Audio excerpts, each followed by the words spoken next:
দর্শক আসসালামু আলাইকুম, আমি শারমিন লীনা রেইন ফরেস্ট মিডিয়ায় আমাদের বিয়ন্ড দ্য ডেল্টার আজকের টক শো আয়োজনে আপনাদের সবাইকে স্বাগত জানাচ্ছি। দর্শক, আমাদের আজকের আলোচনার বিষয় হলো নির্বাচন, গণভোট নাকি নতুন রাজনৈতিক চুক্তি, সমাধানের পথ কোনটি? বর্তমানে আমাদের সামনে দাঁড়িয়েছে এক গভীর রাজনৈতিক দ্বিধা। এক পাশে আছে নিয়মিত নির্বাচনের ধর্ণা, অন্যদিকে গণভোটের সরল জনগণ শাসন এবং তৃতীয়ভাবে রাজনৈতিক দলগুলোর মধ্যে স্থায়ী একটি নতুন চুক্তি গড়ে তোলার ধারণা। শুধু একটি নির্বাচন করলেই কি আমরা গণতান্ত্রিক স্বীকৃতি, স্থায়িত্ব ও জনগণের চাহিদা মেটাতে পারি, নাকি আমাদের আরও মৌলিক কাঠামোগত সংস্কারের প্রয়োজন?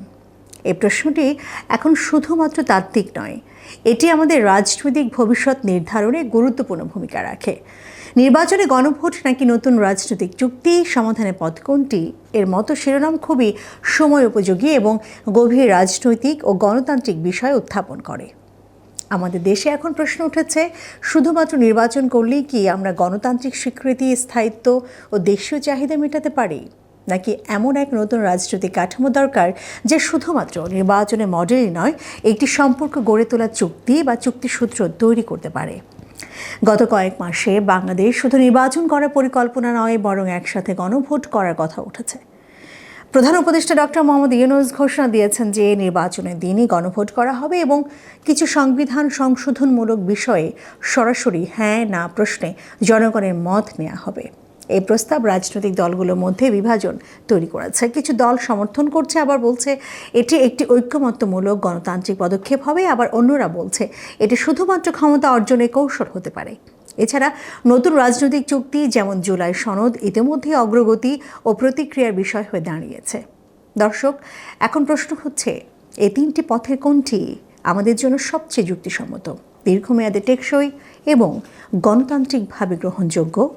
আমাদের আলোচনায় আমরা এসব দৃষ্টিকোণ থেকে বিশ্লেষণ করব, রাজনৈতিক, আইনগত, সামাজিক এবং জনগণের প্রত্যাশা দৃষ্টিকোণ থেকে। আজ আমাদের সঙ্গে রয়েছে অত্যন্ত সম্মানিত দুজন গণমাধ্যম ব্যক্তিত্ব ও রাজনৈতিক বিশ্লেষক। তাদের অন্তর্দৃষ্টি ও অভিজ্ঞতা আমাদের আলোচনাকে গভীরতা ও স্পষ্টতা দেবে। চলুন পরিচিত হয়ে নিই তাদের সাথে। আমাদের সাথে আছেন এম এ আজিজ, প্রধান সম্পাদক, ফিনান্সিয়াল পোস্ট এবং মিডিয়ায় তিনি একজন জনপ্রিয় সাংবাদিক, আমরা সবাই তাকে চিনি। এবং আমাদের সঙ্গে আছেন জনপ্রিয় গণমাধ্যম ব্যক্তিত্ব ডাক্তার আব্দুন নূর তুষার। আপনাদের দুইজনকে অনেক অনেক ধন্যবাদ জানাচ্ছি আমাদেরকে আজকে সময় দেওয়ার জন্য। এম এ আজিজ, আপনার কাছেই আগে প্রশ্ন করতে চাই, আজকে শুরু করতে চাই আজকের এই আয়োজন। এই যে নির্বাচন, গণভোট এবং রাজনৈতিক চুক্তি, বর্তমান রাজনৈতিক বিতর্কে এই তিনটি পন্থার মধ্যে আসলে কেন এত গুরুত্ব এসেছে? না, তিনটি না হলে তো নির্বাচন নিরপেক্ষ হবে না। তার নির্বাচন বলছেন, গণভোট বলেছেন, রাজনৈতিক চুক্তি। এখানে রাজনৈতিক চুক্তিটা সবচেয়ে গুরুত্বপূর্ণ, রাজনৈতিক সমঝোতা যাকে বলা হবে। এইটা চুক্তি না হলে গণভোট হবে না, গণভোট না হলে নির্বাচন হবে না, ব্যাপারটা তো এরকম। কিন্তু গণভোটটা তো অবৈধ। গণভোটটা যেভাবে ফ্রেম করা হয়েছে, আমার কাছে মনে হয় ঐক্যমত কমিশনে কোনো সায়েন্সের লোক নেই, এটা একটা অবৈজ্ঞানিক ব্যাপার। 84টা সংস্কার প্রস্তাব এই গণভোটের ভিতরে ঢুকানো হয়েছে ইয়েস নো ভোটে। কে ভোট দেবে বলেন? এটা তো এখন তো না জয়যুক্ত হবে, না হলে এই গণভোটটা পুরোটা তামাদি হয়ে যাবে, তখন কি করবে? হ্যাঁ, এই জন্য আমি বলছি যে আগে অভ্যুত্থানের শক্তিগুলো অন্তত এক হতে হবে। তারা তো এই গণ অভ্যুত্থান, গণসংস্কার বলেন, আপনার গণভোট বলেন, আপনার ওই যে যেটা বললেন সমঝোতা বললেন, কোথাও তো এক হতে পারছে না।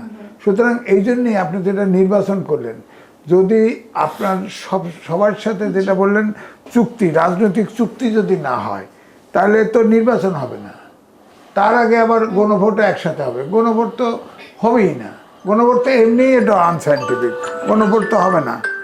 সুতরাং এই জন্যে আমি বলবো যে আগে সব অভ্যুত্থানের শক্তি সমঝোতা দরকার, তাছাড়া কিন্তু সবই বেঁচতে যাবে।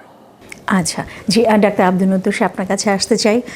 কেন আপনার কাছে মনে হচ্ছে যে এখন নির্বাচন এবং গণভোট একই সময় করার প্রস্তাব এসেছে এবং আইনি ভিত্তিতে সংসদীয় প্রক্রিয়া বাদ দিয়ে চুক্তি বা গণভোটকে প্রাধান্য দিচ্ছে কি? এবং সেটি কি এক ধরনের ডিফ্যাক্টো ক্ষমতা ট্রান্সফার অথবা অটোমেটিক্যালি, যেটাকে আমরা বলি যে অটোমেটিক্যালি ক্ষমতা স্থানান্তরিত করাকে বোঝায় কি? প্রথম বিষয় হচ্ছে কেন নির্বাচন আর গণভোট একই সময় করার প্রস্তাব দিয়েছে।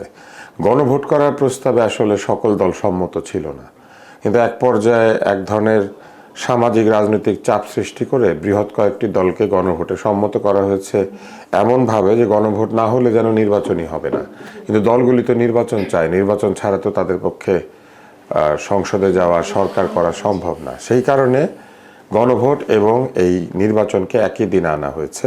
এবং আনার পেছনে আরও একটা বিষয় রয়েছে, একদল লোক যারা এখন রাষ্ট্র এবং সরকারকে নানানভাবে প্রভাবিত করছেন, তাদের মুখ থেকে এই ধরনের একটা সম্ভাবনা দেখা দিয়েছিল কথা ওঠার, যে গণভোট হয়ে গিয়েছে, অতএব আমরা গণভোটের ভিত্তিতেই এখন রাষ্ট্র পরিচালনা করব। জনগণ তো গণভোট দিয়েছে, মানে জুলাই সনদের সব কিছু তারা মেনে নিয়েছে, তারা জুলাই সনদই এখন দেশ চালাবে।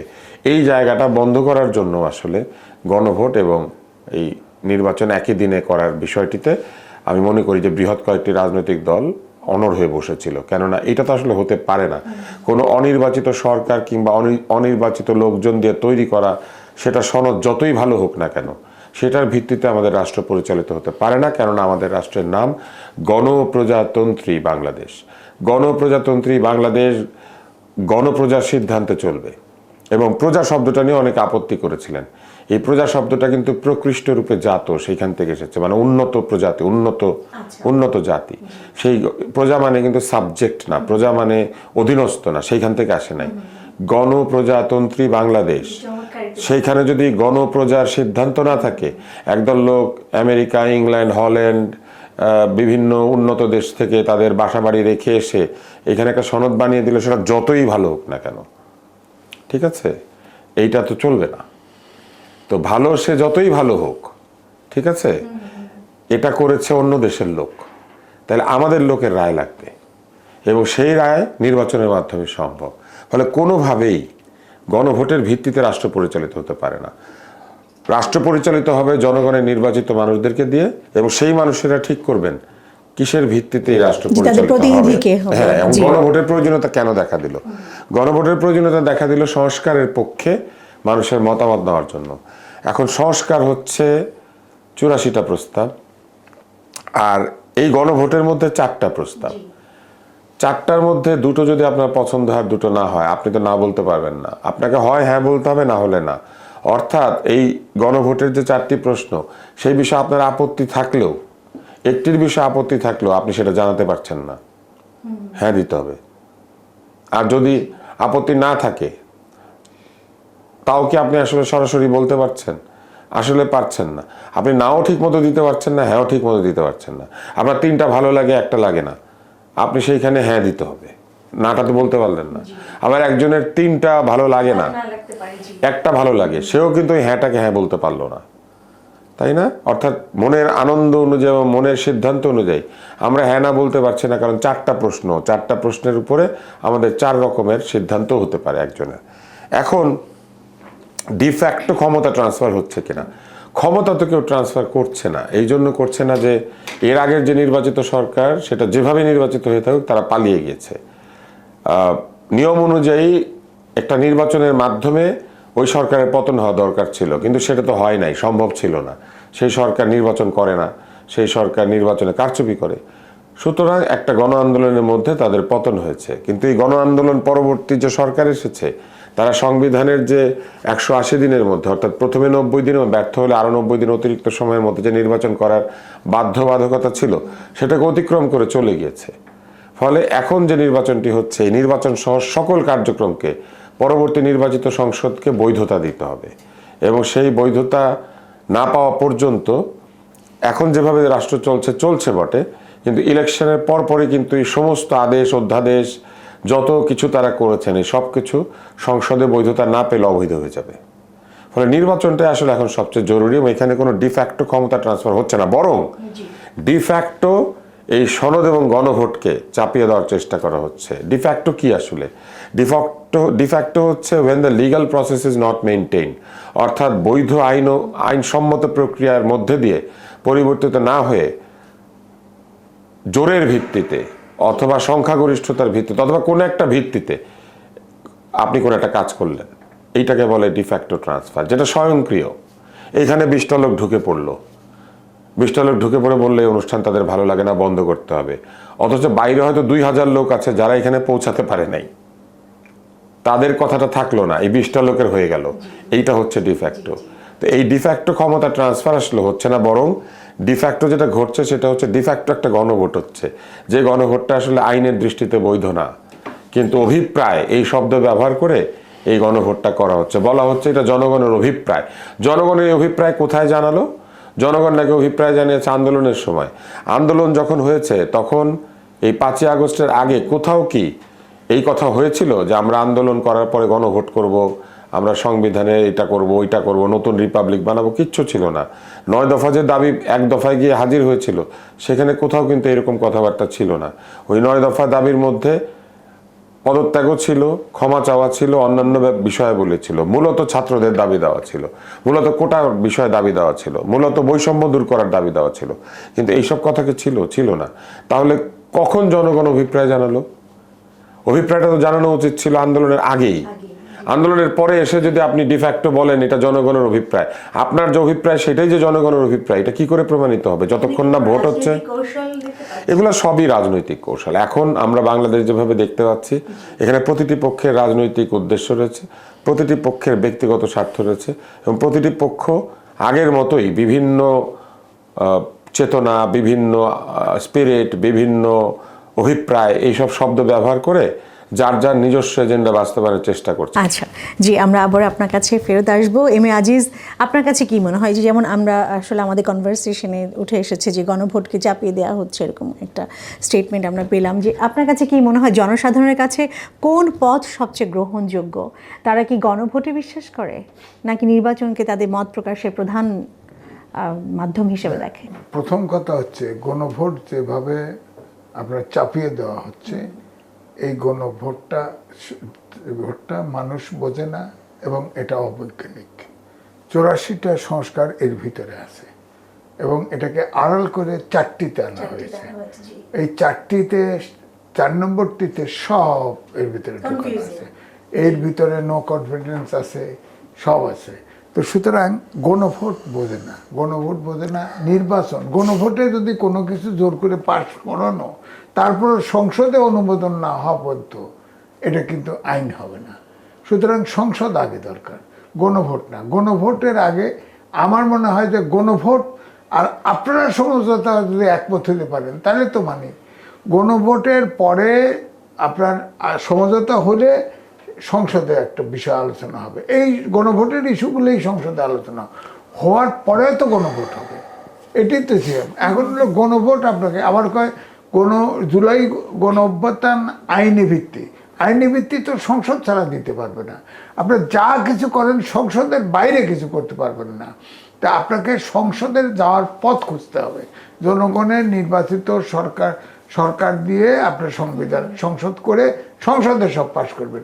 এছাড়া তো যা কিছুই করেন এটা তো আইনসম্মত হবে না। জি, অবশ্যই। আপনার কাছে কি মনে হয় যে এই যে যারা প্রত্যন্ত অঞ্চল থেকে ভোট দেবে, গ্রামের মানুষ, অনেক বয়স্ক, সহজ সরল, যারা বুঝে না, তারা গণভোটকে আসলে কি মনে করতে পারে? গণভোটটা তাদের কাছে আসলে কি? দেখেন, আমাদের দেশের অক্ষরজ্ঞানহীন লোক হলো এখনো 20%, স্বাক্ষর করতে পারে এরকম লোক হলো 30%। তো 30% লোক তো পড়তেই পারে না। আপনার গণভোট কি, আপনি গণভোট যে দিবেন ওটা তো পড়তেই পারবে না, তো এটা গণভোটটা বুঝবে কি করে? আপনার বক্তৃতা দিয়েও তো 84টি সংস্কার এই সাধারণ লোকের মাথায় ঢুকবে না, এটাতে তাদের পেটের ভাত আসবে না, সুতরাং তারা বুঝতেও চাবে না এটা। এই গণভোট এই জন্যই বলতেছি, সংসদ থেকে একটা আইন পাশ করলে তার ভিতরে উপরে আপনার গণভোট করতে পারেন। যে প্রসেসে গেছে এটা হতো গেলোটিন করা, এটা হলো জোর করে চাপিয়ে দিয়ে কোনো কিছু বৈধ করে নেওয়া। এটা কিন্তু বৈধ হবে না। গণভোট কিন্তু আইন নয়, গণভোট হচ্ছে একটা সমঝোতা। জনগণ এখন এরা সমঝোতায় পৌঁছাইতে পারে নাই, এখন জনগণের ঘাড়ে বন্দুক রাখার চেষ্টা করতেছে। বলতে জনগণ ভোট দিয়ে দিল, ধরেন হ্যাঁ অথবা না হইল, বুঝবেই না মাগরা। গণভোট এবং যখন সংসদ নির্বাচনের ভোট একসাথে হওয়ার কথা না, বলছে একসাথে হতে গেলে যে বিএনপির ভোট দিবে, বিএনপির সেন্টিমেন্ট না ভোট দিয়ে দিবে, এইভাবে জামাতের সাথে যারা আছে তারা হ্যাঁ ভোট দিয়ে দিবে। আর আওয়ামী লীগের একটা বিরাট সমর্থক গোষ্ঠী আছে, যে আমি এই দেশে জন্মগ্রহণ করেছি, আমার ভোটের অধিকার আছে, যারা সমর্থক আছে এই সমর্থক গোষ্ঠীও তো ভোট দিতে যাবে। তারা তো বুঝবেই যে এটা এই সরকার করছে, না ভোট মারো, তা না ভোট ফেল, তাহলে কি করবেন? তাহলে তো এটা সংসদে তো উত্থাপিত হবে না। এখন যে সমঝোতা হচ্ছে তাতে আপনি সংসদে উঠবে না, তার মানে জুলাই সনদ তামাদি হয়ে যাবে, এটা হবে না।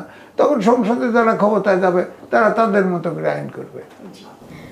ডক্টর আব্দুল তুষার, এই যে গণভোটের সমর্থনে বলা হচ্ছে যে জনগণের সরাসরি সিদ্ধান্ত গ্রহণের উপায়, কিন্তু অনেক বিশেষজ্ঞ কিন্তু উদ্বিগ্ন যে গণভোট প্রশ্নাবলী প্রচারণা এবং গণমাধ্যম নিয়ন্ত্রণের মাধ্যমে ম্যানিপুলেশনের সুযোগ দেওয়ার ঝুঁকি রয়েছে।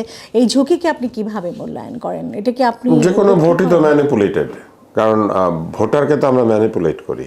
ম্যানিপুলেশন শব্দটা যদিও খারাপ, নেগেটিভ অর্থে ব্যবহৃত হয়, কিন্তু এই কথাটা ঠিক যে আমরা ভোটারকে যখন প্রভাবিত করি আমরা তখন ইনফ্লুয়েন্স শব্দটা ব্যবহার করি, কিন্তু ইনফ্লুয়েন্সও তো এক ধরনের ম্যানিপুলেশন। আমরা কি করি? আমরা ওই ভোটের আগ পর্যন্ত আপনার সমর্থনটা এনশিওর করি। আপনি আমাকে ভোট যাতে ভোটের সময় পর্যন্ত দেওয়ার সিদ্ধান্ত রাখেন। হয়তো ভোট দিয়ে বের হয়ে আপনি ঠিক চিন্তা করে দেখবেন যে ভোটটা আমাকে না দিয়ে আজিজ ভাইকে দিলে ভালো হতো, কিন্তু ভোট পর্যন্ত আমি কোনোভাবে আপনাকে ম্যানেজ করতে পেরেছি যে আপনি আমাকে ভোটটা দেবেন। কনভিন্স করা, ইনফ্লুয়েন্স করা, ম্যানিপুলেট করা। আমি ম্যানিপুলেশনের প্রসেসটা কিভাবে করে, একটা রাজনৈতিক দল যখন ইনফ্লুয়েন্স করে তখন পজিটিভলি, তখন কিভাবে হয়, দীর্ঘদিন ধরে রাজনৈতিক দলটা কাজ করে, তার নেতা নেত্রীর জনপ্রিয়তা থাকে, ভালো মন্দ জানা থাকে আমাদের, কিন্তু কখন এটা ম্যানিপুলেশন হয়ে যায়? যখন একটা শর্ট টাইমের ভেতরে আমরা কোনো না কোনোভাবে ভোটারের ভোটটাকে আদায় করে নিই। যেমন টাকা দিয়ে, এটা ম্যানিপুলেশন। যেমন নেগেটিভ প্রচারণা দিয়ে, এটা একটা ম্যানিপুলেশন। যেমন ভয় দেখিয়ে, এটা একটা ম্যানিপুলেশন।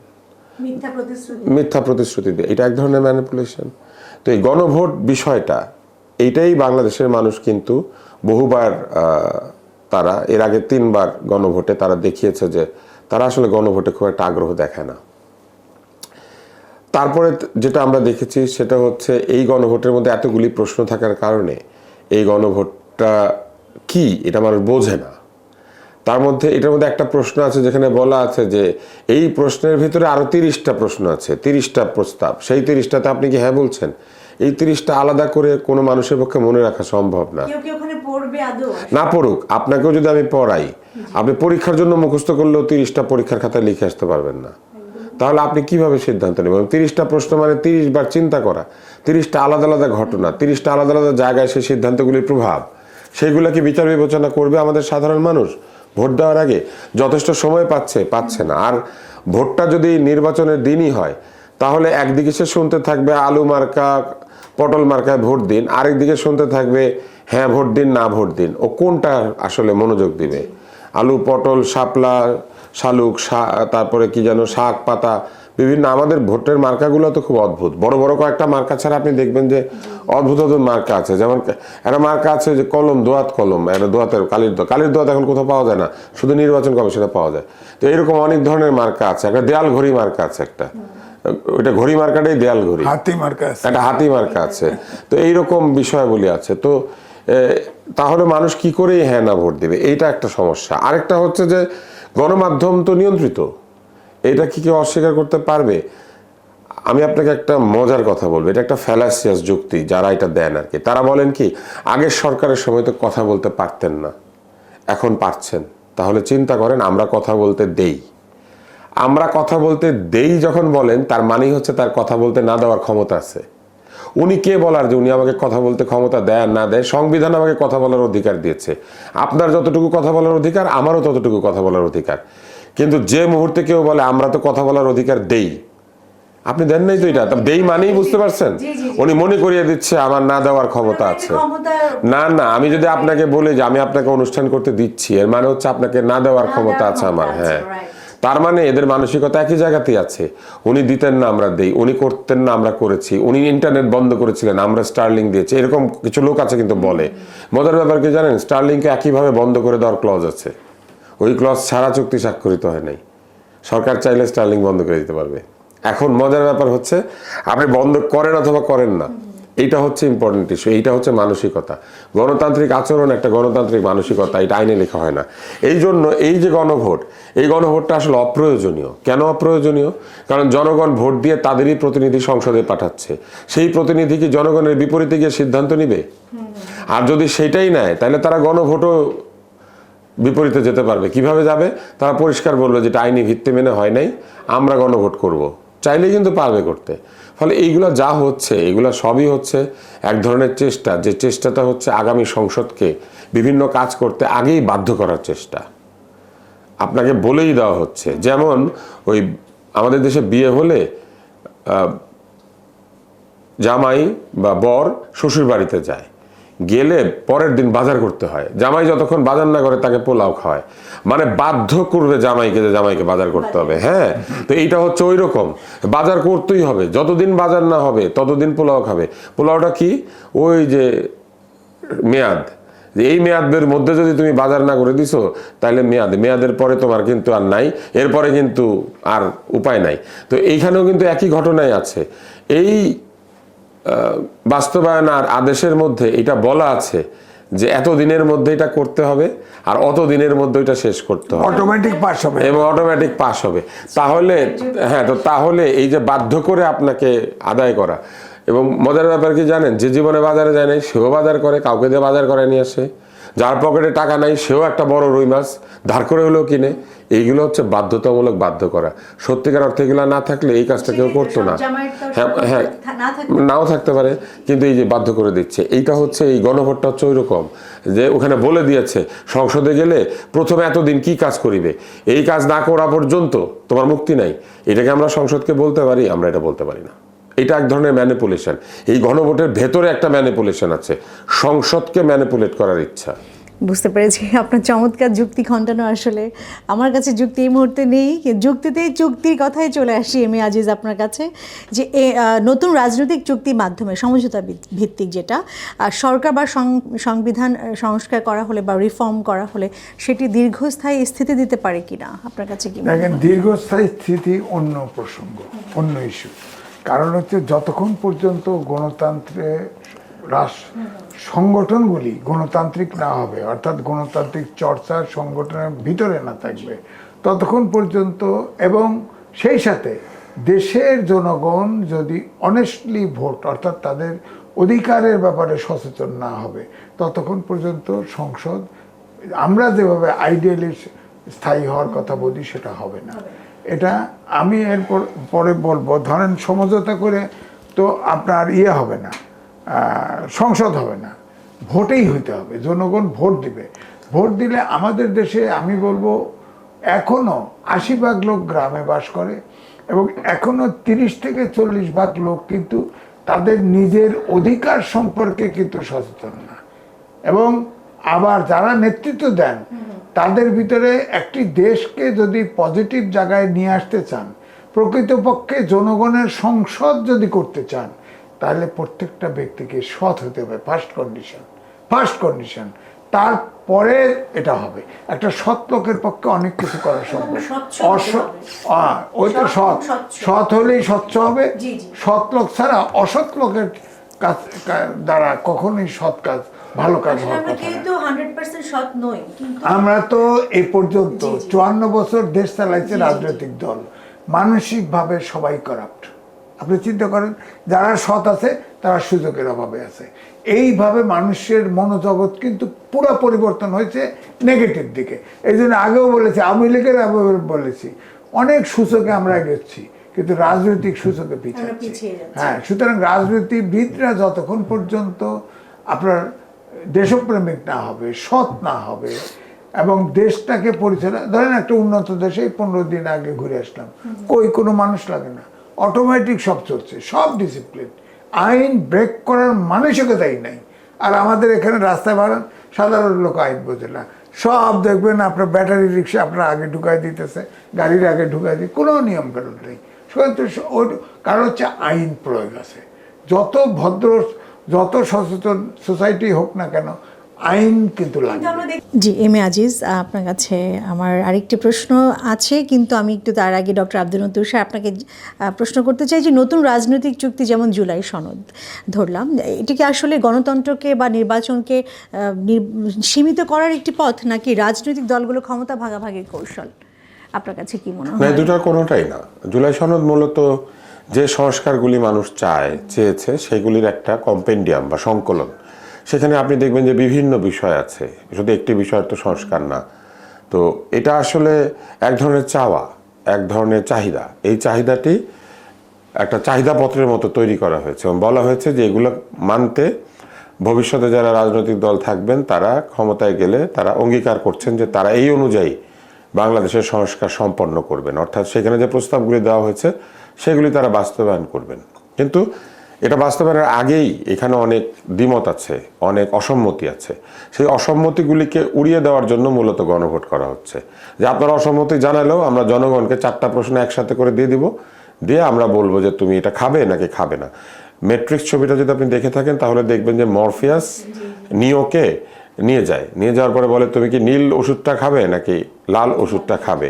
এখন নীল ওষুধটা খেলে একরকম, লাল ওষুধটা খেলে আরেক রকম। এখানেও ঠিক একই অবস্থা। আপনি একটা খেলে পরে আপনি স্বৈরাচারের দোসর, আরেকটা খেলে পরে আপনি বিপ্লবী বিদ্রোহী। ঠিক একইভাবে এইখানে একটা হ্যাঁ বলার সাথে সাথে আপনি 84টা হ্যাঁ বলছেন, আর একটা না বলা মানে আপনি 84টা না বলছেন। এবং এই অবস্থাটা কেন করা হয়েছে? শুধুমাত্র এই 84টাকে হ্যাঁ করানোর জন্য, না করানোর জন্য তো না। এখন যে জিনিসটা আপনি হ্যাঁ চান সেটাকে আপনি নায়ের পরীক্ষা ফেলবেন কেন? আমাকে এই কথাটা বলেন। এটার কোনো দরকারই ছিল না। আপনি চান এই 84টাই হোক, তাহলে আপনি সেটাকে না বলার সুযোগ মানুষকে দিবেন কেন? দেওয়ার দরকার নাই তো। হ্যাঁ অথবা না, দুইটার কোনোটাই বলার দরকার নাই। সংসদে মানুষ ভোট দিবে, সংসদে তো তাদের লোকেরাই যাচ্ছে, জনগণের লোকেরা। জনগণের চাহিদা তারা জানে না, তারা সেখানে গিয়ে এটাকে হ্যাঁ করাবে। এবং সেই হ্যাঁ করানোর জন্য কিন্তু এই সনদের শেষে তারা স্বাক্ষর করেছে, তারা কিন্তু অঙ্গীকার করেছে যে তারা এটা মানবে, তারা এটা করবে। তারপরেও মনের মধ্যে সন্দেহ, দ্বিধা। ওই যে এক উপদেষ্টার ছবি আছে একটা, বাহির বলে দূরে থাকুক, ভিতর বলে আসুক না। ওই রকম বাহির বলে স্বাক্ষর দিয়েছে, ভিতরে গেলেও যদি স্বাক্ষর না করে, এই জন্য ভিতরে বলেও স্বাক্ষর, বাইরে বলেও স্বাক্ষর, দুইটাই করার চেষ্টা করছে তারা, বুঝছেন? বাইরে আর ভিতরে যাতে একই ঘটনা ঘটে এটা নিশ্চিত করার জন্য আবার গণভোট, আবার এইটা জায়গায় এসেছে। ফলে এটা ক্ষমতার বাটোয়ারা না, এইটা হচ্ছে নিজেদেরকে দায় মুক্তি দেওয়া। এই যা যা তারা করেছেন এটা নিয়ে যেন কেউ কোনোদিন কোনো প্রশ্ন তুলতে না পারে।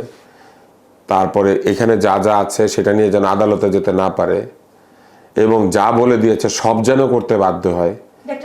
এইটা হচ্ছে বিষয়টা। ক্ষমতার ভাগবাটোয়ারা হলে তো তারা এখানে থাকতে চাইতেন। তারা বলছেন আমরা চলে যাব, কিন্তু আমরা চলে গেলেও, এই অন্তর্বর্তী সরকার চলে গেলেও যা বলে গিয়েছি এর বাইরে কিছু যাতে করতে না পারেন। না, এই শব্দগুলো আমি ব্যবহার করি না, তামাশা জাতীয় শব্দ আমি কখনো ব্যবহার করি না। এইটাকে নিয়ে সালাউদ্দিন সাহেব বলেছেন যে এইটা নাকি তাদের সঙ্গে এক ধরনের প্রতারণা করা হয়েছে, কিন্তু বলার পরেও উনিও কিন্তু শেষ পর্যন্ত আবার ওই গণভোটের সম্মতিতে গিয়েছেন। কেন? এর কারণ হচ্ছে মূলত সংসদই সার্বভৌম। ফলে গণভোট হোক আর যাই হোক আর তাই হোক না কেন, যতক্ষণ পর্যন্ত সংসদে সবকিছুকে হ্যাঁ না বলছে ততক্ষণ পর্যন্ত গণভোটে হ্যাঁ হবে না। মানে জনগণ যদি সবাই মিলে একটা অন্যায় কাজ করে তাহলে কি সেটা বৈধ হবে? বা ধরেন জনগণ যদি সবাই মিলে একটা বেআইনি কাজ করে তাহলে কি সেটা আইনসঙ্গত হবে? হবে না। এইটাকে আইনসঙ্গত করতে পারবে ওই জনগণের নির্বাচিত প্রতিনিধিরাই সংসদে গিয়ে। অতএব এই পুরো প্রক্রিয়া শেষ হওয়ার পরও সংসদের হাতে সম্পূর্ণ ক্ষমতা আছে এই পুরো প্রক্রিয়াকে না বলার। এটা কিন্তু কোথাও রদ হচ্ছে না। ফলে এইখানে ক্ষমতার ভাগবাটোয়ারা নয়, বরং এখানে উদ্দেশ্যটা হচ্ছে ক্ষমতায় থাকা অবস্থায় কিছু লোক যা যা করেছেন এটা নিয়ে যাতে কোনো প্রশ্ন না ওঠে, কেউ যেন এটাকে কোনো বিচার আচারের মধ্যে নিতে না পারে। কারণ তারা আর কিছু করুক না করুক, একটা বিষয় তো স্থাপন করেছে, যেটা একটু আগে আজিজ ভাই বলেছেন, যে ভাঙাভাঙি শেষ, রাস্তা দিয়ে কেউ যাচ্ছে, তাকে আটক করেছে, সেটার জন্য কি অপরাধ সেটা বিবেচনা না করে তার নামেও খুনের মামলা। তাহলে অন্তত এটা আমরা নিশ্চিত যে অন্তত বহু ভুয়া খুনের মামলা আছে। এই ভুয়া খুনের মামলাগুলি করার পিছনে যারা, তাদেরকেও আপনি কোনো প্রশ্ন করতে পারবেন না। তো এই অবস্থাটা তৈরি করার চেষ্টা করা হচ্ছে, আর কিচ্ছু না। আর আপনি 32 নিয়ে প্রশ্ন করেছিলেন আজিজ ভাইকে।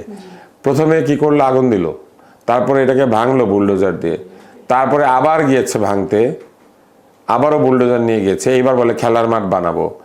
ধরেন খেলার মাঠ বানালো, তারপরে আবার যাবে কি পুকুর বানাতে ওইখানে, যে বাংলাদেশে মাছের চাষ কম হচ্ছে, এখন ওইখানে পুকুর বানাই, মাছের চাষ করি, দেশে প্রোটিনের অভাব। যুক্তিতর্ক দেওয়ার সময়ও না খুব হাস্যকর হয়ে যায় ব্যাপারগুলি। ধানমন্ডিতে সবচেয়ে বেশি খেলার মাঠ আছে বাংলাদেশের যত আবাসিক এলাকা। এই 32 নম্বর উল্টা দিকে আপনি পাবেন, আপনি কলা বাগানের মাঠ পাবেন, তার চেয়ে একটু সামনে গেলে আরেকটা মাঠ শেখ জামাল ক্রীড়া চক্রকে দিয়ে দিয়েছে, ওই পাশে আবাহনী মাঠ আছে। 4 নম্বরের যে রোড সেইটার আশেপাশে একটা মাঝখানে একটা ছোট্ট মাঠ আছে যেখানে লোকজন ক্রিকেট খেলে এবং হাঁটার জায়গা আছে। কিন্তু দেশে নাকি খেলার মাঠ নাই, সেজন্য মানে কথা বলার সময় তো একটু চিন্তা ভাবনা করে বলতে হবে, অযৌক্তিক কথা বললে মানুষ বুঝে। এবং আরেকটা বিষয় আছে, রায়ের যেদিন সেদিনই কেন বুলডোজারটা নিতে হবে? আপনি খেলার মাঠ বানানোর কথা 2 দিন আগে মনে ছিল না, 2 দিন পরে মনে পড়লো না, ওই দিনই মনে পড়লো। মানে খেলার মাঠ বানানোর একটা দিন আছে আর কি, সেটা ঠিক করেছে। এবং আরেকটা জিনিস আমাকে বলেন, প্রশ্রয় আশ্রয় না থাকলে পরে বুলডোজার কি একটা ছোট্ট জিনিস? এটা রাস্তা দিয়ে আরেকটা যানবাহনে তুলে নিয়ে আসা হয়েছে, ওই পর্যন্ত পৌঁছাতে দিয়ে ওইখানে যদি আপনি এরে মারেন তারে মারেন, এরে ধরেন তারে ধরেন, মানুষ কি এগুলো বুঝে না? এই মপতন্ত্রকে উৎসাহ দেওয়ার জায়গা থেকে সরে যদি না আসা হয়, বাংলাদেশের যে দীর্ঘমেয়াদী ক্ষতি হয়েছে এই ক্ষতি কেউ পূরণ করতে পারবে না। এবং এইটা পূরণ করা একটা সময় গিয়ে কি হবে জানেন? নিরাময়ের অযোগ্য হয়ে যাবে। First stage, second stage, third stage পর্যন্ত ডাক্তাররা ক্যান্সারের চিকিৎসা করে। 4th স্টেজে চলে গেলে চিকিৎসার লক্ষ্য হয়ে দাঁড়ায় শুধুমাত্র জীবনের মান বৃদ্ধি করা, অথবা রোগীকে আরাম দেওয়া, অথবা আর কিছুটা দিন জীবনকে দীর্ঘায়িত করা।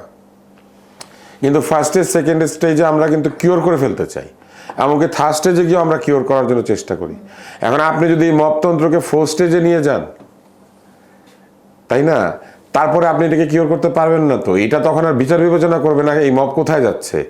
এটা যেমন আমার বাড়িতে আপনার বাড়িতে যাচ্ছে, এটা যমুনাতেও ঢুকবে, এটা অন্য জায়গাতেও ঢুকবে, এই মপ সবখানে ঢুকে পড়তে শুরু করবে, কারণ এইটাকে প্রিভেন্ট করা সম্ভব হবে না। এখন এই অন্তর্বর্তী সরকার চলে যাবেন, কিন্তু এই ভবন, এই প্রতিষ্ঠান, এই ব্যক্তিবর্গ তো থাকবেন কোথাও না কোথাও। এবং এই যমুনা তো রাষ্ট্রীয় অতিথিশালা হোক বা অন্য কোনো কারণ হোক ব্যবহৃত হবে না। মানুষ কিন্তু এই ধরনের সীমারেখা যখন অতিক্রম করে, তখন এই সীমারেখাকে আর নতুন করে উত্তোলন করা যায় না।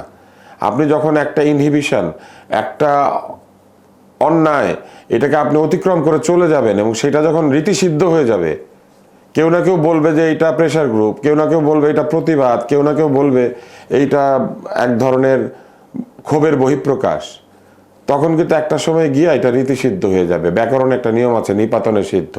আপনি একটা ভুল করতে শুরু করলেন, সবাই মিলে ভুলটা করতে থাকলে ব্যাকরণ এটাকে নিয়ে নেয়।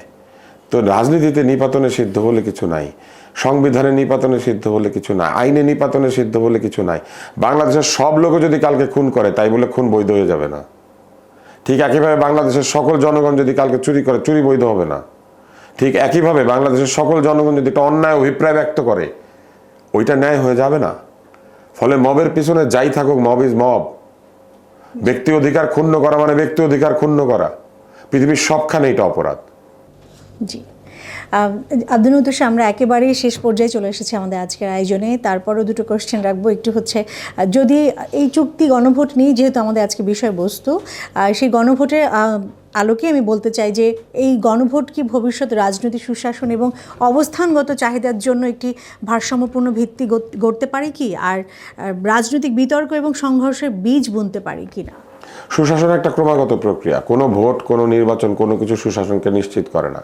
ভোটের মাধ্যমে আমরা একদল মানুষের উপর আস্থা রাখি, ভাবি যে তারা সুশাসন প্রতিষ্ঠা করবেন, কিন্তু এই সুশাসন প্রত্যেক দিন প্রতিষ্ঠা করতে হয়। আপনি আজকে সুবিচার করলেন, কালকে করলেন না, আবার পরশু করলেন, এইভাবে সুশাসন হয় না। সুশাসন মানেই হচ্ছে সুবিচার, সুশাসন মানে হচ্ছে জনগণের নিরাপত্তা দেওয়া, সুশাসন মানে হচ্ছে আইনের শাসন প্রতিষ্ঠা করা শুধু নয়, দুর্বলকে সবলের বিরুদ্ধে প্রতিরক্ষা দেওয়া। ফলে এই কাজগুলো যদি না করা হয়, তাহলে আপনি যতই গণভোট করেন আর লোকজনকে নির্বাচিত করে পাঠান, তাতে তো কোনো কাজ হবে না। সুশাসন প্রতিদিনের কাজ। আর সংঘাতের বিষয়টি যেটি বললেন, সংঘাতের পরিবেশ কিভাবে তৈরি হয়? সংঘাতের সকল পরিবেশ তৈরি হয় অন্যায়ের মধ্যে দিয়ে। অন্তত একটি পক্ষ অন্যায় না করলে সংঘাত হবে না। আর দুই পক্ষ যখন সংঘাত করে, তখন অবশ্যই সেখানে একটি পক্ষ ন্যায়সঙ্গত এবং অন্যটি অন্যায়, অন্যের অন্যায় আছে। ফলে সংঘাতের পরিবেশ সৃষ্টি করার জন্য কিছু লোক সব মাঝে মাঝে কাজ করে। কিভাবে করে? আমার আর আপনার মধ্যে বা এখানে যে আমরা তিনজন আছি, আমাদের তিনজনের মধ্যে কোনো দ্বিমত থাকলে সেই দ্বিমতকে আলোচনা এবং সভ্য সমাজের যেসব নিয়মকানুন আছে তার মধ্যে দিয়ে সমাধান না করে গায়ের জোরে সমাধান করতে চায়।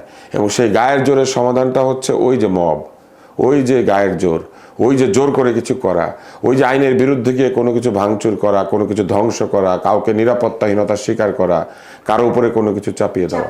হ্যাঁ, তো এই সংঘাতের পরিবেশ তখনই তৈরি হবে যদি যে কোনো বিষয়ে যে পক্ষগুলি রয়েছে সেই পক্ষগুলি সুশীলতার সাথে, ধৈর্যের সাথে সমাধান করার চেষ্টা না করে। সংঘাত লাগার পেছনে কোনো কারণ লাগে না। বাংলাদেশে নাকি এমন অঞ্চল আছে যেখানে একজন বলেছে চাটা গরম, আরেকজন বলেছে চাটা ঠান্ডা, এটা নিয়েও লড়াই শুরু হয়। এরকম নাকি অঞ্চল আছে বাংলাদেশে। এমন অঞ্চল আছে যে অঞ্চলে নাকি তারা কোনো কারণ ছাড়াই অনেকদিন মারামারি করে না, সেই জন্য মারামারি করে। তো আপনি সেখানে সুশাসন কি করে প্রতিষ্ঠা করবেন? তার মানেই হচ্ছে মানুষ যতক্ষণ পর্যন্ত সুশাসনের পক্ষে, মানুষ যতক্ষণ পর্যন্ত সংঘাত নিরসনের পক্ষে না যাবে, ততক্ষণ পর্যন্ত সংঘাতের সম্ভাবনা কারণ ছাড়াও থাকে। জি, অবশ্যই আপনার সঙ্গে সম্পূর্ণ একমত আমরা। এম এ আজিজ, যদি এই চুক্তি আমরা ধরে নিই যে রাজনৈতিক দলের মধ্যে বড় আলোচনা বা সিদ্ধান্তবহুল প্রক্রিয়া ছাড়াই গৃহীত হয়ে থাকে, ধরে নিই আমরা, তাহলে সাধারণ জনগণের অংশগ্রহণ কতটা অন্তর্ভুক্তিমূলক বা গঠনমূলক হবে? দেখেন, এখানে 30টি দল আলোচনা করেছে, 30টি দল, 60 জন মানুষ, বাংলাদেশে 18 কোটি জনগণ। এই 30টি মানুষ একমত হলেই কি 18 কোটি মানুষ একমত হলো? একটা প্রশ্ন। দুটো প্রশ্ন, রাজনৈতিক দলগুলো যদি এক হয়ে থাকে, এটাও এভাবে ধরি যে রাজনৈতিক দলই তাদের সাথে জনগণ আছে, আমি ধরে নেই, সেখানে তো বৃহৎ কয়েকটি দল এই ঐক্যমত্যের বাইরে আছে, তাদের সমর্থক আছে না, তো জনগণ এক হয় কি করে? এই ঐক্যমত্য সারা জনগোষ্ঠীর ঐক্যমত হবে না, ঐক্যমতের বাইরে, অর্থাৎ অভ্যুত্থানের শক্তিগুলোও একমত হতে পারে নাই।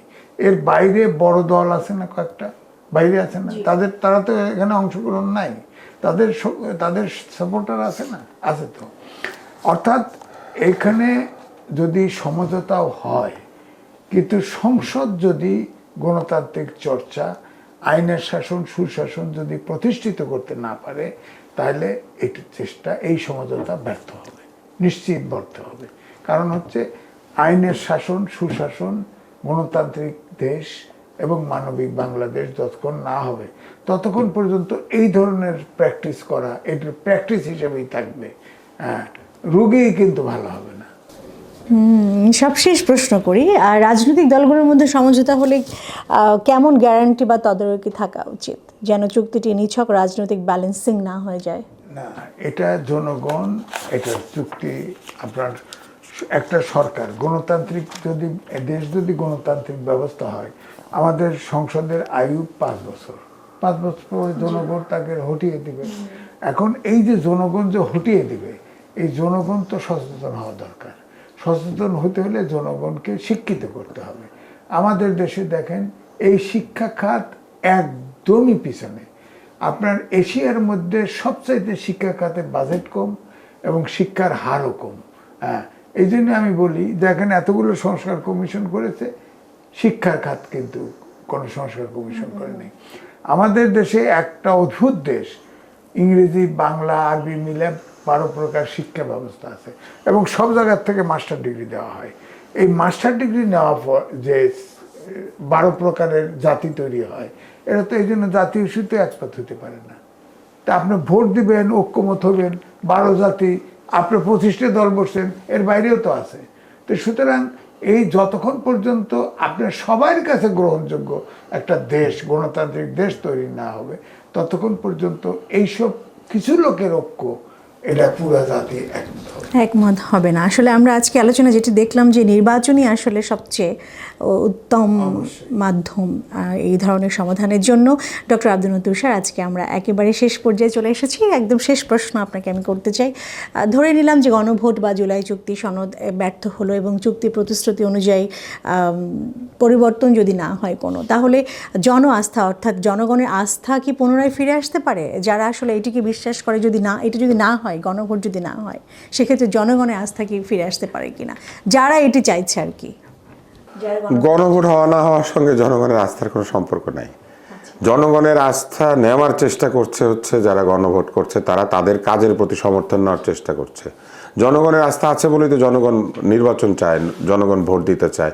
জনগণ মনে করে নির্বাচনী পদ্ধতির মধ্যে দিয়ে একটা সরকার তৈরি হবে এবং সরকার তাদের স্বার্থ সংরক্ষণ করবে এবং বিরোধী দলগুলিও করবে। বিরোধী দলগুলি সরকারকে চাপ দিবে, সরকারও বিরোধী দলকে চাপ দিবে এবং দুই পক্ষ মিলে একটা ঐকমত্যে আসবে সংসদে এবং তারা দেশের জন্য কাজ করবে। জনগণ অহেতুক বিরোধিতা যেমন দেখতে চায় না, জনগণ কোনো বিরোধহীন রাজনীতিও দেখতে চায় না। বিরোধ তো থাকবে, বিরোধ থাকা কোনো অন্যায় না। আর এই গণভোট বলেন কিংবা অন্য যে প্রক্রিয়া বলেন, জুলাই সনদ ব্যর্থ হওয়ার কোনো জায়গা নেই। কেননা এই সনদের মধ্যে বহু কিছু আছে যেটা বহু দাবি, এটা বহুদিনের দাবি। অনেক দাবি আছে যেগুলো খুবই যুক্তিসঙ্গত, অনেক কথা আছে যেটা হওয়া দরকার। তো সেটা তো জুলাই সনদ ধরেন হলো না, তাও কি মানুষ চাইতো না? আর সেটা কি হতো না? এটা হবে। জুলাই সনদের অনেক অনেক জায়গা আছে যেগুলি বাস্তবায়িত হবে, কিন্তু এই যে শতকরা 100% বাস্তবায়ন করতে হবে, এই চাওয়াটাই অগণতান্ত্রিক। কোনো কিছু শতকরা 100% চাইলেও আপনি বাস্তবায়ন করতে পারবেন না। এমনকি আপনি এই যে সব গণভোট হলো, পাস হলো, এত কিছু হলো, হওয়ার পরও আপনি বাস্তবায়ন করতে পারবেন না। কেন জানেন? এর কারণ হচ্ছে আপনি যাদের উপর বাস্তবায়ন করবেন সেই মানুষ হয়তো সেটা বাস্তবায়িত করার যোগ্যতাই রাখে না। যেমন ধরেন আমি বললাম, এটা আমার শেষ কথা, আমি বললাম যে বাংলাদেশের সকলকে 80 কেজি ওজনের হতে হবে। এখন বাংলাদেশের সকল মানুষ কোনোদিন 80 কেজি ওজন হতে পারবে না। এই জন্য যে বাংলাদেশে 80 কেজি ওজন হতে গেলে আপনাকে একটা নির্ধারিত উচ্চতারও হতে হবে। ওজন আপনি বাড়াতে কমাতে পারবেন, উচ্চতা আপনি নিজের ইচ্ছা মতো বাড়াতে কমাতে পারেন না। অতএব আপনাকে 80 কেজি ওজন আমি দিতে চাই এটা বলতে পারবো, কিন্তু বাধ্য করতে পারবো না 80 কেজি ওজন হবে। এইরকম এই সনদের মধ্যে অনেক বিষয় আছে যেগুলো আগামী 10 বছরে বাস্তবায়িত হবে না, হয়তো 15 বছরে হবে। আবার অনেক আছে যেটা 15 বছর আগেই হয়ে যাওয়া উচিত ছিল, যেমন আর্টিকেল 70 অনুচ্ছেদ বাতিল করার বিষয়টা, এটা বহু আগেই হওয়া উচিত ছিল কিন্তু হয় নাই। তো যেটা বহু আগেই হওয়া উচিত ছিল এটা হয়তো আপনি কালকেই করতে পারবেন, কিন্তু পরিবেশের উন্নতি করবেন এটাকে আপনি মনে করেন 6 মাসের মধ্যে করা সম্ভব? শত শত আইন বানান, সম্ভব না। মানুষকে অভ্যাস করাতে হবে পরিবেশ সংরক্ষণের ক্ষেত্রে। 15 বছর ধরে মানুষকে বুঝাতে হবে, 10 বছর 15 বছর। সেন্ট মার্টিনের লোক যাওয়া বন্ধ করে দিলেন, তাতেই সেন্ট মার্টিন বেঁচে যাবে? সেন্ট মার্টিনে যারা থাকে তারা যদি কালকে মাটি ঘুরতে শুরু করে? অতএব এইভাবে হয় না। এটা মানুষকে আগে শেখাতে হয়, মানুষকে আগে বোঝাতে হয়, তারপরে হয় বাস্তবায়ন। শুধু 30 জন লোক আলোচনা করলো, সিদ্ধান্ত নিল, 300 লোক ভোট দিল ওই সংসদে দাঁড়িয়ে, আইন হয়ে গেল। গতকাল যে বন্দরের চুক্তি হলো সেটা কি মানুষ বোঝে? আসলে না, বোঝে না, দেখি তো এগুলো করা যায়। আপনাদের দুজনকে অসংখ্য ধন্যবাদ আমাদেরকে মূল্যবান সময় দেওয়ার জন্য। দর্শক, শেষ কথা বলি, আমরা এখন একটি ক্রান্তিকালে দাঁড়িয়ে আছি। নির্বাচন, গণভোট, নতুন রাজনৈতিক চুক্তি, এগুলো শুধু মাধ্যম নয়, এগুলো হলো আমাদের ভবিষ্যতের রূপরেখা। যদি আমরা নির্বাচনকে নির্বাচনী হিসেবে গ্রহণ করি তাহলে আমি বলি সেটি হবে পুরনো পন্থায় পুরনো রাজনীতি, যেখানে স্বার্থের প্রতিযোগিতা আবারও ফিরে আসবে। যদি গণভোটের দায়িত্বান্তর করাই পথ হোক, তবে জনগণকে সরাসরি বলার সুযোগ দেওয়া হবে, কিন্তু তা যদি আইনগতভাবে শক্তিশালী না হয় তাহলে গণতন্ত্র শুধু এক মুহূর্তের অনুভূতি হয়েছিল। আর যদি আমরা নতুন রাজনৈতিক চুক্তির দিকে যাই, তা হতে পারে সর্বাত্মক এক সাহসী পদক্ষেপ, যেখানে পার্থক্যগুলোকে আলোচনা গেঁথে আমরা একতায় শক্তি খুঁজে পাই। কিন্তু সেই পথও ঝুঁকিমুক্ত নয়। এখন আমাদের সামনে 2 ধরনের দায়িত্ব দাঁড়িয়ে আছে। একদিকে আমাদের রয়েছে দ্রুত সিদ্ধান্ত নেওয়ার চাপ, কারণ সময় আমাদের পালের বাইরে যাচ্ছে। অন্যদিকে রয়েছে দীর্ঘস্থায়ী ঐক্যের চ্যালেঞ্জ, যা শুধু এখনই প্রতিষ্ঠিত হলে বিশ্বাসযোগ্যতা পাবে। তাই আমাদের শেষ আহ্বান হলো, আসুন আমরা স্বপ্নকে ভোট দিই, আসুন আমরা এমন এক সমাধান গড়ি যা শুধু রাজনৈতিক ব্যালেন্স পরিবর্তন করবে না, বরং আমাদের দেশের রাজনীতিকে নতুন এক মাত্রা দেবে। আমরা যদি একসাথে কাজ করি তাহলে নির্বাচন, গণভোট বা নতুন চুক্তি যেটাই বেছে নেওয়া হোক, সেটি হবে আমাদের গণতন্ত্রের বিজয় এবং ভবিষ্যতের বাংলাদেশের ভিত্তি। দর্শক, আজকের আয়োজন এখানেই শেষ করছি। আপনাদের আন্তরিক সমর্থন এবং অবিচল উপস্থিতির জন্য আমরা চিরকৃতজ্ঞ। অনুগ্রহ করে আমাদের ফেসবুক এবং YouTube channel beyond the delta subscribe করুন, ভিডিওটি শেয়ার করুন, আপনাদের মূল্যবান মতামত জানান। আপনাদের সবাইকে ধন্যবাদ জানিয়ে আমাদের আজকের পর্ব এখানে শেষ করছি। দেখা হবে আগামী নতুন কোনো দৃষ্টিভঙ্গি নিয়ে নতুন কোনো পর্বে। আপনারা সে পর্যন্ত ভালো থাকবেন, সুস্থ থাকবেন, নিরাপদে থাকবেন। আল্লাহ হাফেজ।